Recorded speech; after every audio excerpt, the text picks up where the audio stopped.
What's going on, guys? Today we are 45 minutes outside of Las Vegas in Mount Charleston, and we're hiking to Griffith Peak, the third highest peak in Southern Nevada. We're gonna share everything that you need to know about this trail, so come hang out and hike with us. To get here from Las Vegas, take the 95 freeway north to Kyle Canyon and follow directions for Cathedral Rock Trail.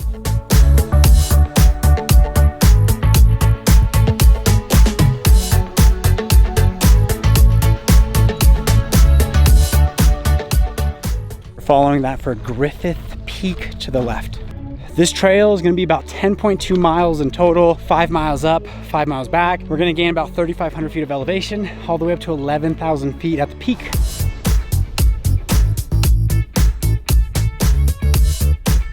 When we're hiking in elevation, especially with pups, you wanna make sure that every mile or so you stop for 5-10 minutes. It lets us and the dog acclimate to lower amount of oxygen. Make sure you have proper water. You're less likely to feel thirsty when you're hiking in elevation, but you're more likely to be dehydrated. Today, Sam and I are carrying 4 liters of water each for this 10-mile hike, and we have 2 liters of water for the pup. The weather is probably about 80 degrees. The less sun that's on your skin, the better. The less likely you are to just feel exhausted from sun exposure. If you look north, you're gonna see Mummy Mountain. I'm pretty sure that's the head. That's kind of like the arms, stomach, and feet area.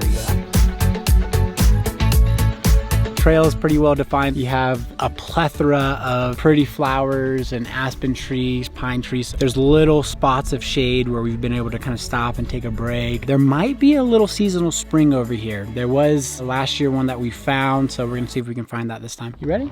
Yep.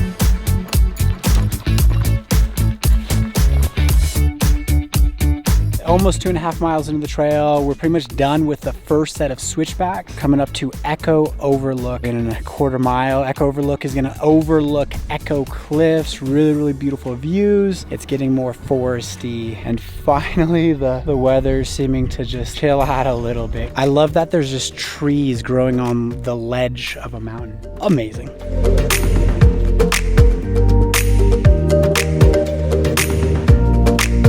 We're about 3 miles into the trail. The last mile or so has been pretty enjoyable. I'm not seeing as many flowers on this part of the trail, but we just have these massive pine trees kind of all around us. The trail has been fairly thin, but really well defined. We've gained 1,500 feet of elevation so far at about 3 miles in. So 2 miles and change up to the top, and only passed a few people on the trail. The first part of this trail, part of what made it so brutal, there was a lot of sun exposure and not a whole lot of shade. 3.5 miles in or so now, and it's just nice because, I don't know, every 20-30 yards there's shade from the trees. So take a nice little stop. Oh crap, there's a deer. Where? Oh, the baby.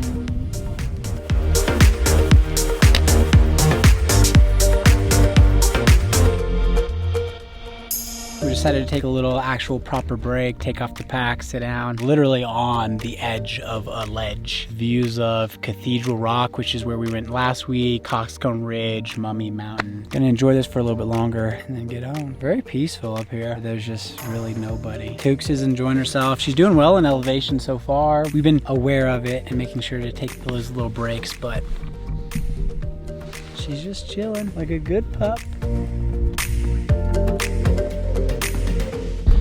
All right, we're fueled up, got an apple, some snacks, got to relax for, I don't know, like 15 minutes. I'm gonna get back on trail.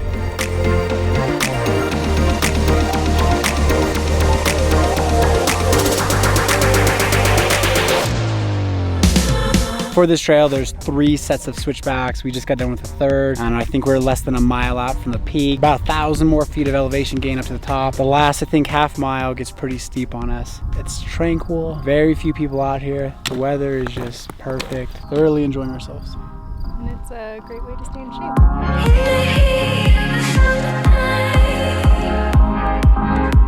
These are some of the first flowers that I've seen up here. Lots of trees, lots of shade, but not lots of flowers.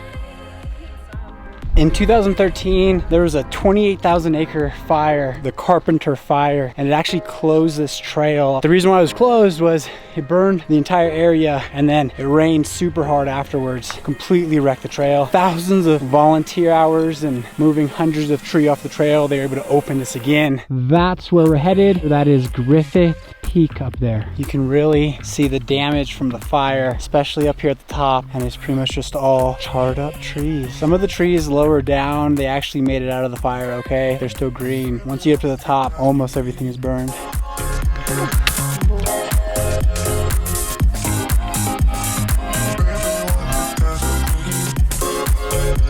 Final stretch.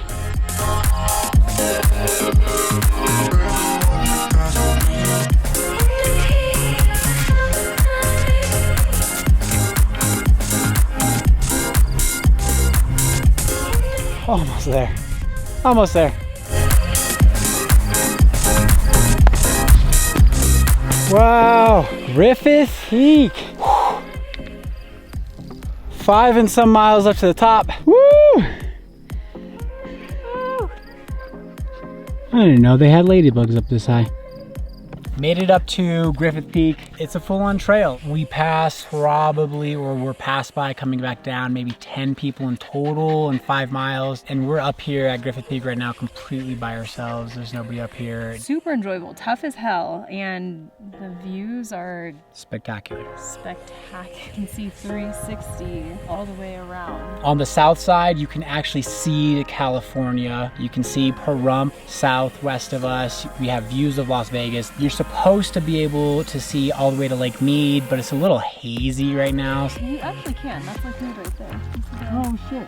You can see Lake Mead. We also have views of Mount Charleston Peak, which is the tallest peak in southern Nevada and a 3rd tallest in all of Nevada. And then we have really good views of Mummy Peak, which is the 2nd tallest mountain in southern Nevada. Highly enjoyable, highly enjoyable, tough. I would 100% recommend this trail. Earlier, we decided to find the Waterfall Creek area on the way back down, and we did. There was a little side trail off of the first set of switchbacks that take you to this area. So many hummingbirds and flowers. It was really a lovely little space. We were exiting the hike about 7 p.m., 11 hours in total, and we really took our time to enjoy it. We caught the start of an epic sunset on our way out. Thank you for hiking with us, and we're excited to see you on the next one.